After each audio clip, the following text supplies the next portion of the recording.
Ang Ginoo maadahayo.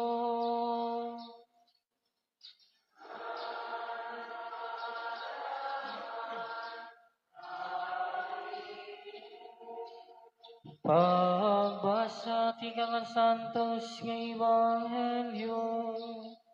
Sumalakan sa Lucas.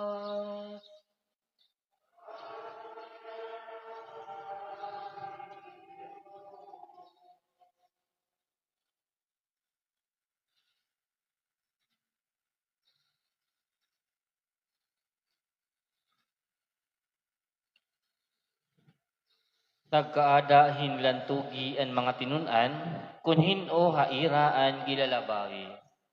Nasabtan ni Jesus sa niragino na huna, sanglit kinuha hiyahin bata, ginpatok daw haiyaligid, nga nagsiring haira. Makarawat haakon ang bisan hino nga makarawat kini nga bata haakon ngaran.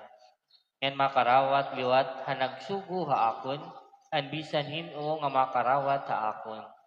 Kaya ang giubos siya iyong atanan, amo ang gilalabawi. Nagyakan hiwan, agaron, hingkit anamon in tao, nga nagpapagawas hin mga yawa, sa imong ngaran. Ngang ginsaway hiya namon, kay dili man hiya sakop manaton hugpo.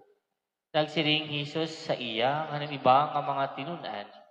Ayaw niyo pagdidihiya, kay naugo pa iyo, ang diri nasupak ka iyo. Mga kabugtungan ng Ebanghelyo han Ginoo. Pagdiyawon ka, Kristo.